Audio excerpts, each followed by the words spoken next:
Labadiena, sveikinu visus naujus ir senus klausytus į Agurkinskių tinklalaidę. Šiandien su mumis yra Armandas, Ernestas, Titas, Nojus, Daritas ir Artas. Labą dieną.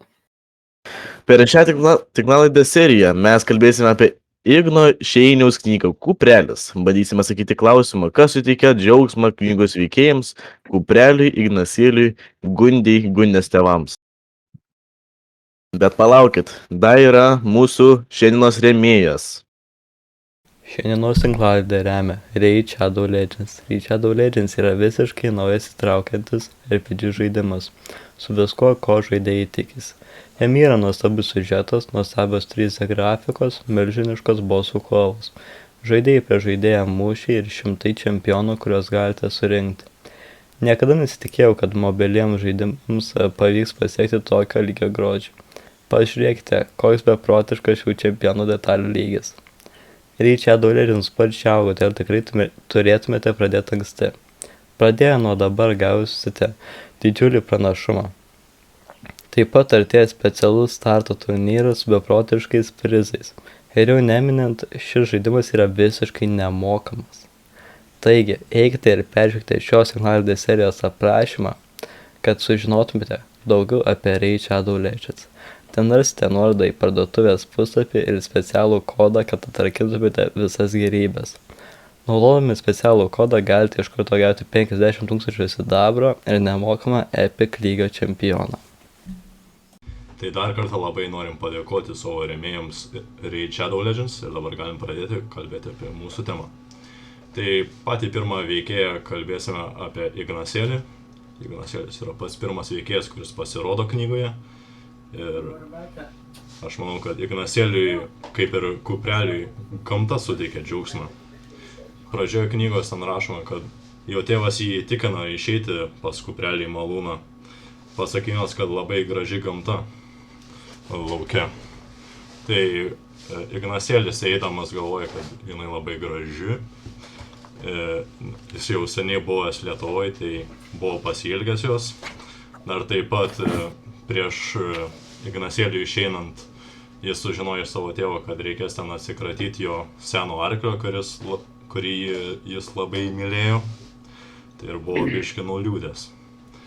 Bet taip pat manau, kad Ignasėliui džiaugsmą suteikia ir kalbėjimas su žmonėmis. Tai aprašoma jo prisiminimuose, kai jis buvo ten mažas, su draugais eidavo pas Kuprelį, jie ten klausydavos visokių Kuprelio pasakojimų, ten pasakodavo apie raganas visokias, totorius, kryžiuočius ir panašiai.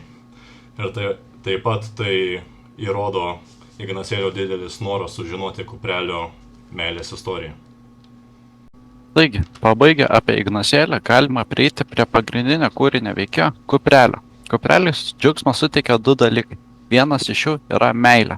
Yra pasakymas, kad meilė yra kaip kalavijas. Iš vienos pusės gali suteikti didelį džiaugsmą, iš kitos didelį liūdnumą. Šias mintis pagrindžia autorius Ignas Šeinius romane Kuprelis. Kūrinėje kalbama apie kuprotą vargonininką Olesį, kuris pamilo gražuolę Gundę. Jis meilę suprato visiškai kitaip nei dauguma mūsų. Olesis tvirtino, jog mylima tik vieną kartą ir amžinai. Jaunuoliai pamilo vienas kitą. Olesis buvo laimingas, nes meilė džiaugsmo šaltinis, kurio ieškojo ir troško jo širdis. Su Gundė jis svajojo sukurti šeimą, susilaukti vaikų. Deja, mergina išdavė mylimąją, nepaisė jo jausmų. Tačiau meilės laikas praleistas kartu su Gunde tapo savotiška gyvenimo atrama. Tad meilė suteikia ne tik džiaugsmą, bet ir laimę. O kitas dalykas, kuris suteikia Kupreliui džiaugsmą, yra gamta. Pagrindiniam romano veikėjui Kupreliui gamta yra labai svarbi.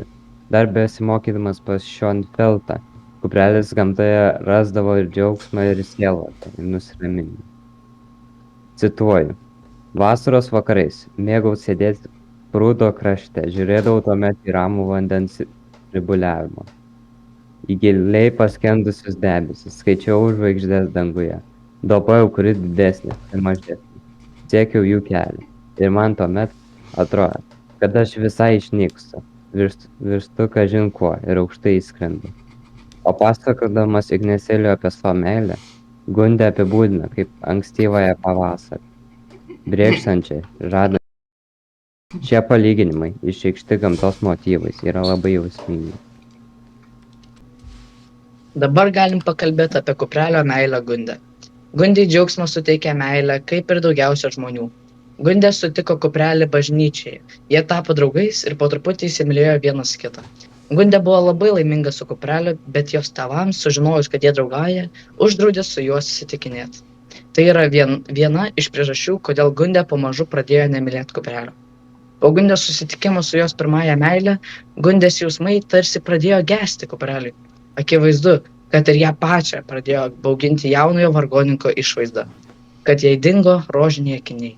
Pradėjo vertinti nebe vidinį grožį, o išorę. Toliau knygoje Gundė pasirenka būti su jos pirmąja meile Lenku, negu su kupreliu. Kaip čia taip? Išdė. Baisu realiai. Tai veikia.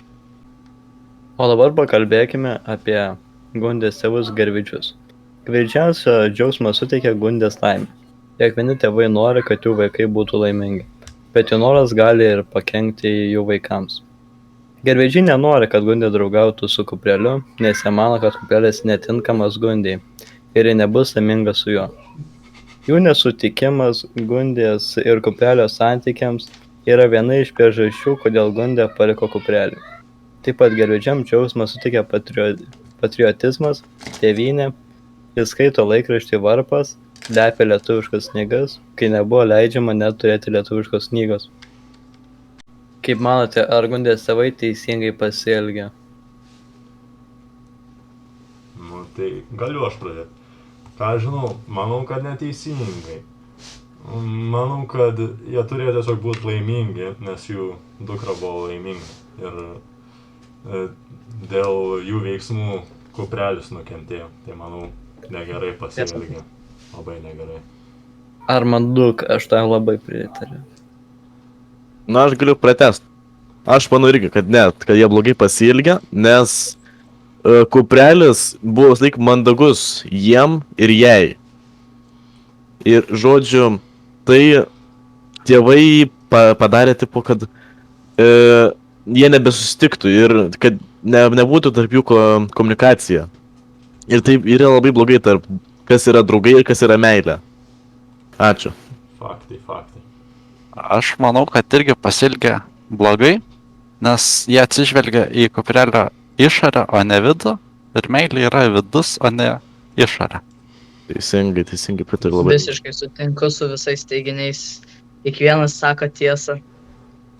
Tai gal man tu nori pratęsti? Tikrai jis buvo labai mandagus jos tėvam, nieko blogo jiem nepadarė, o jie tiesiog jį žiūrėjo kaip į kažkokį monstrą. Nu, autobiškai skamba, kad sarkastiškai kalbė.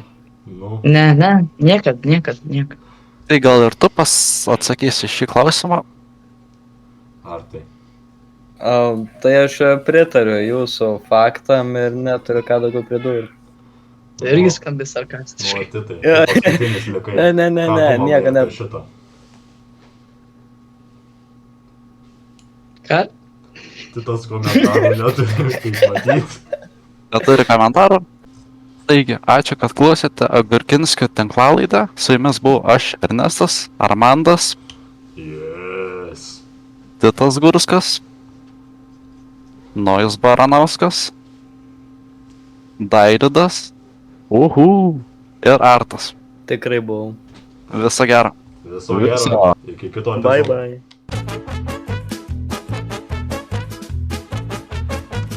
O dabar pakalbėsim. Tai čia tęs.